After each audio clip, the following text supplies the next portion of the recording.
Alright, what's going on everyone? The 2022 standard challenger decks are nearly upon us, and if you aren't familiar with these, they're basically competitive standard meta decks that are printed complete with a full 15 card sideboard and playable out of the box at your local game stores, Friday Night Magic tournaments or whatever, any tournament really. So very competitive decks, and today we're going to be looking at the deck list. We won't be covering every single card in every deck, as the point is just to give you, a brief overview of what you can expect, but I will link the complete deck list in the description below, so feel free to check that out. So let's start with Mono White Aggro, the most straightforward deck I think. It plays things like Usher of the Fallen, Luminarch Aspirant, Intrepid Adversary, which are all just super fast, super aggressive creatures. The first is a 1 mana 2 power creature, can also put out tokens. The Aspirant doesn't seem like a fast creature because it's a 2 mana 1/1, but it puts a +1/+1 counter out every turn. So even if it's your only creature, you put it on itself, so it's a 2 mana 2/2 really, and then it snowballs from there. It just keeps putting out counters, keeps making things bigger and bigger. And Intrepid Adversary, it's fast, aggressive. It's a 2 mana 3 power creature lifelink, can also pump up our board, which is very relevant. Since the deck is so focused on playing small aggressive creatures, it also has things like Codespell Cleric, Monk of the Open Hand, and Clarion Spirit. Not only are these small aggressive creatures, but they get more powerful if we can play multiple spells per turn, which we typically do because so much of our deck costs only 1 or 2 mana. So the Codespell Cleric will put out a counter if it's your second spell. The Monk gets a counter every single time you cast a second spell a turn. And then the Spirit triggers in the same way, but it puts out a 1/1 token. So basically, we're just trying to play a whole bunch of really small white creatures and overwhelm our opponent, and we get some extra advantage for doing that. And we get even more advantage for doing that with things like Paladin class and the aforementioned Intrepid Adversary. Paladin class can give everything +1/+1 after we reach level 2, and the Adversary is a 2 mana 3 power aggro creature that we can sink extra mana into it when we cast it in the late game for extra power. If we play it on turn 2, 2 mana 3/1 lifelink, perfectly reasonable aggro creature. But if it's turn 4, 5, 6, it's getting into the late game, which we don't want to be in with this deck. We have a mana sink that pumps our board so it can, hopefully make that final push and win the game. The deck also has some ways to disrupt the opponent while remaining aggressive, such as with Thalia, Elite Spellbinder, Redain. All of these are fairly aggressive creatures that also make your opponent's spells more expensive to cast. So it slows down the opponent, allows you to keep pushing for damage, which is what this deck is all about. Also, quick note that this deck comes with a banned card, Faceless Haven. Even though this is a banned card in Standard, Wizards of the Coast has made a special rule saying that you're allowed to play Faceless Haven in this deck specifically, so long as you don't change it. You can go to your local game store, buy this, and play it out of the box in an official sanctioned tournament, and that's no big deal, that's totally fine. However, if you make any changes to the deck, then you need to replace Faceless Haven. So anyway, Mono White Aggro, it's pretty self-explanatory. It's an aggressive white deck. If that sounds like your thing, check this one out. Next is the Mirror Control. Once again, we have a pretty self-explanatory deck name. It's a blue-black deck, plays counter spells, kills creatures, eventually wins the game with a big game-ending threat. So for counter spells, the deck has Jwari Disruption and Saw It Coming. The Disruption is a pretty soft counter. It counters something unless they pay 1, but it does double as a land. It's really a land in your deck that has a counter spell attached to it. And Saw It Coming, you can foretell it, and it only costs 2 to counter something, which is pretty great. For removal, it has things like Infernal Grasp, Power Word Kill, Hero's Downfall, and much more. There's a lot of removal in this deck, but the first can kill anything but you lose 2 life. Power Word Kill doesn't cause you to lose life, but it has some restrictions. And Hero's Downfall costs an extra mana, but it can hit any creature as well as planeswalkers. So removal, and there's plenty more, lots of removal. And then we have board sweepers, we have Crippling Fear and Blood on the Snow. So the first gives -3/-3 to all creatures, so some creatures may survive, but the benefit is you can choose a creature type and the creature type doesn't get hit by the sweeper. So for example, we have a 3/3 werewolf in this deck, and we can name werewolf and it'll wipe the board without hitting our own things. So that's nice. And then Blood on the Snow, more expensive, wipes out everything, and it can wipe out all creatures or all planeswalkers, but the benefit here is it will reanimate something from the graveyard for extra value. If we pay 5 snow mana for it, not only does it wipe the board,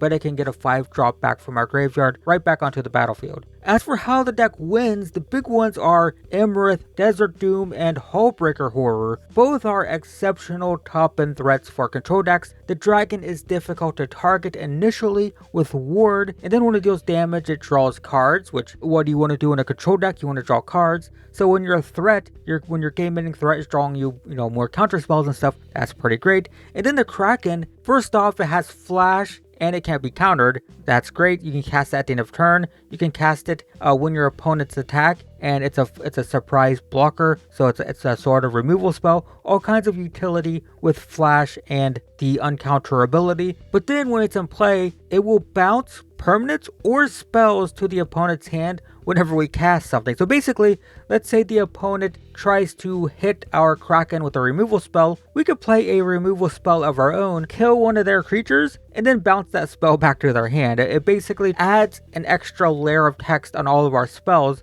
basically saying we get to bounce stuff constantly every time we play anything. We play a card draw spell, if we have Kraken, it's bouncing a creature or bouncing one of our opponent's spells back to their hand. So a pretty great control finisher for sure. The deck also has Hall of the Storm Giants in the mana base, which is another game finisher. It's a land that animates into a 7/7, so something that can just win the game after you've stabilized. So that's good. And if you like countering spells, killing creatures, sweeping the board, and then winning with a giant creature in the late game, Dimir Control, that's what it does. Next on our list is Gruul Stompy. It's very similar to the white aggro deck in that it's trying to develop its board quickly and put pressure on the opponent, but this one focuses more on large late game threats like Ulvenwald Oddity, Goldspan Dragon, and Tovolar's Huntmaster. So these are huge threats. The Oddity, 4 mana, 4/4 trample haste, can also flip into a giant board pumping monster. The Dragon, 5 mana, 4/4 with flying and haste, also makes treasure tokens.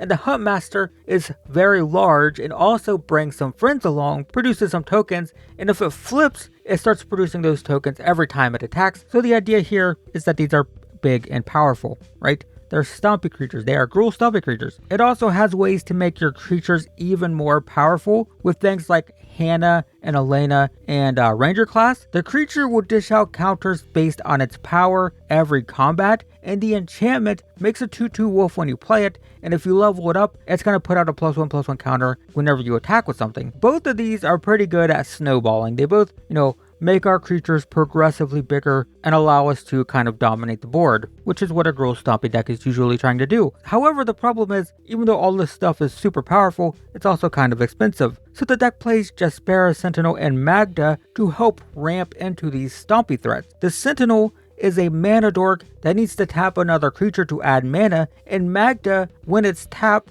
it will create a treasure token. So individually, both of these are functional ramp spells. The elf is, a Llanowar elf, sort of, and the Magda is an aggressive threat. It's a 2 mana, 2 power creature that can attack, and when it taps, it gives us a treasure. But combined, it gets extra powerful because the Sentinel can tap Magda for mana, which then gives us a treasure token for even more mana. So for example, turn 1 you play Sentinel, turn 2 you play Magda. This actually results in 5 potential mana on turn 3 because you're going to have 3 lands. You're going to have Jaspera Sentinel will tap Magda for a mana, and then you'll have that treasure for your 5th mana, which is enough to play a turn 3 Goldspan Dragon, for example, and that can immediately attack with haste and produce another treasure. So that's the idea between these two creatures, is that individually they're good ramp creatures, but together they result in a pretty explosive mana, so you can get to these big, massive, stompy green and red creatures. So basically, guys, if you like smashing face with big, stompy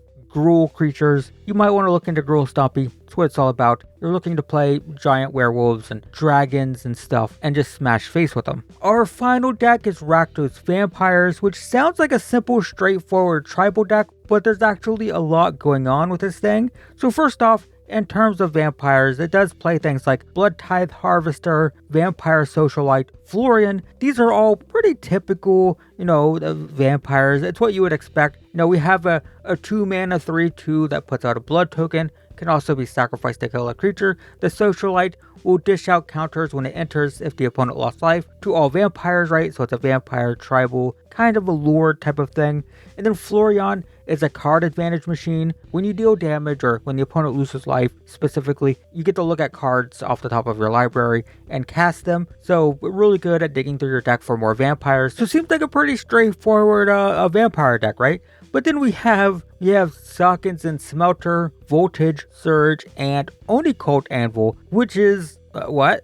It seems weird, right? The first can sacrifice artifacts to make 3/1 tokens. The second is a burn spell that gets more powerful if you sacrifice an artifact. We have a theme here. And then the Anvil will create 1/1 tokens whenever an artifact dies. It seems weird, right? We have vampires and we have artifact sacrifice matter stuff, and the overlap, of course, is blood tokens. Blood tokens are created by vampires, which are artifacts that sacrifice, which then help us trigger the artifact sacrifice half, right? We have vampires that create blood tokens, and then we have cards that like to see those blood tokens be sacrificed. That's the synergy. So we get vampires that make blood tokens like Voldaren Epicure, Blood Tithe Harvester, and Voldaren Bloodcaster. All of these help us just get a massive pile of blood tokens that can then be converted to construct tokens either by the Smelter or the Anvil. This also opens us up to some other sacrifice synergies, like with Dominating Vampire and Emmerstrom Predator. Dominating Vampire can steal our opponent's creatures, and then Emmerstrom Predator will sacrifice things to become indestructible. So Dominating Vampire